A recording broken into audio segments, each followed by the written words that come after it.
একবার যে ব্যাংক আজান দিয়ে তাকবীরে লিল্লাহ দিয়ে দখল করা হলো, সেই ব্যাংকের দখলটা বেদখল হয়ে যাবে, এই যাতনা তো আমরা বুঝি মানে স্পিকার। সুতরাং যারা পর্দার আড়ালে থেকে গ্রাহক বলে রাস্তায় আন্দোলন করছে, ভিডিওটা দেখেন, তাদের রাজনৈতিক পরিচয়। আমাদের মধ্যে অনেকে তো গ্রাহক আছে, গ্রাহককে বলে দেওয়া হচ্ছে বলেন বলেন আপনার অ্যাকাউন্ট আছে, বলে যে আচ্ছা ঠিক আছে, কত কয় 2-3 লাখ টাকা আছে, পিছন থেকে খোঁচা দিয়ে বলছে বলেন 7-8 লাখ টাকা আছে বলেছে, এটা রেকর্ড ভিডিও। তারা গ্রাহক হচ্ছে সেই রকম গ্রাহক। তা এখন পর্দার আড়াল থেকে নেমে পড়েছেন, এটা ভালো।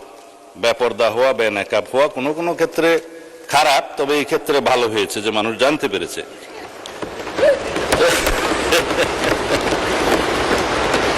মানে স্পিকার,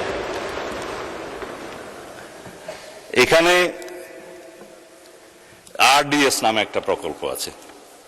সেই প্রকল্পের এটা হচ্ছে, এই প্রকল্পের মূল হচ্ছে পল্লী উন্নয়ন প্রকল্প নামে, যেখানে 5,000, 10,000, 20,000 টাকা পর্যন্ত লোন দেয়া যায়।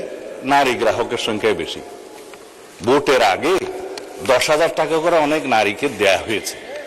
লাইনে আমার এক ভোটার জিজ্ঞেস করছে, আমার এক কর্মী, মা আপনি কোথায় দিবেন? বলছে যে বাবা, বলছে কোরআনের দল না দিলে তো জান্নাতে যাওয়া যাবে না। 10,000 টাকাও দিয়েছে, বলেছে এটা মাফ হয়ে যাবে, আরো 10,000 টাকা পাবো। এইভাবে মানে স্পিকার বোনাস হিসাবে দাঁড়িপাল্লায় ভোট দিলে জান্নাত পাওয়ার নিশ্চয়তাও দিয়েছে। এই আরডিএস প্রকল্পের মধ্যে কত হাজার কোটি টাকা ডিস্ট্রিবিউট হয়েছে জানেন? 22,000 কোটি টাকা ডিস্ট্রিবিউট হয়েছে। 11,000 কোটি টাকা আগে দেওয়া হয়েছিল। এই 5ই আগস্ট 2024-এর পরে নির্বাচনের এই বৈতরণী পার হওয়ার জন্য আরো 11,000 কোটি টাকা দেওয়া হয়েছে, এর কোনো হদিশ নাই। তবে একজন নারী ভোটারের কথা তো বললাম। ভোটের আগে আমরা প্রায় সময় দেখছি মানে স্পিকার, আমরা তো লেজিটিমেট গভর্নমেন্ট, ভোট টুট পেয়ে জনগণ আমাদেরকে এখানে বসিয়েছে, কিন্তু ইলেকশনের দিন পর্যন্ত আমরা একটা ফেসবুক গভর্নমেন্ট দেখেছিলাম মানে স্পিকার, প্রচারণার মাধ্যমে।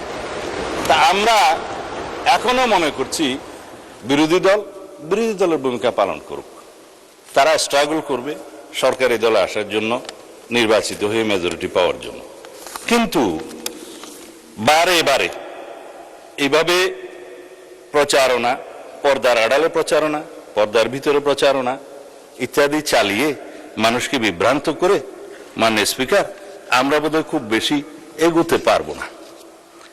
এখন ইসলামী ব্যাংকের আমি কয়েকটা আইনের কথা পরে বলবো, এখন বলছি না। ইসলামী ব্যাংকের নবনিযুক্ত চেয়ারম্যান দায়িত্ব নিলে এবং এই চেয়ারম্যানকে দায়িত্ব পালন করতে না দিলে কি হবে সেটা আইনে বলা আছে। বাংলাদেশ ব্যাংকের ব্যাংক কোম্পানি আইন অনুসারে সেকশন 45, 46, 47 এবং লাস্টে 57-এ এই কথাগুলো বলা আছে। মাননীয় অর্থমন্ত্রী বলছে যে আইন উনি বলবেন, তা আমার একটু অভ্যাস খারাপ বলে আগে বলে দিচ্ছি।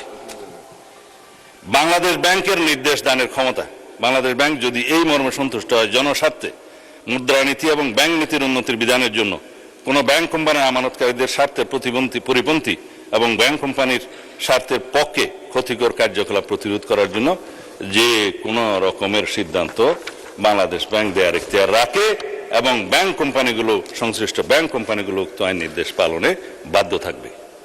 ব্যাংক কোম্পানির পরিচালক সেকশন 46 ইত্যাদির অপসারণ বাংলাদেশ ব্যাংকের ক্ষমতা, চেয়ারম্যান থেকে বোর্ড অফ ডাইরেক্টরস সবার।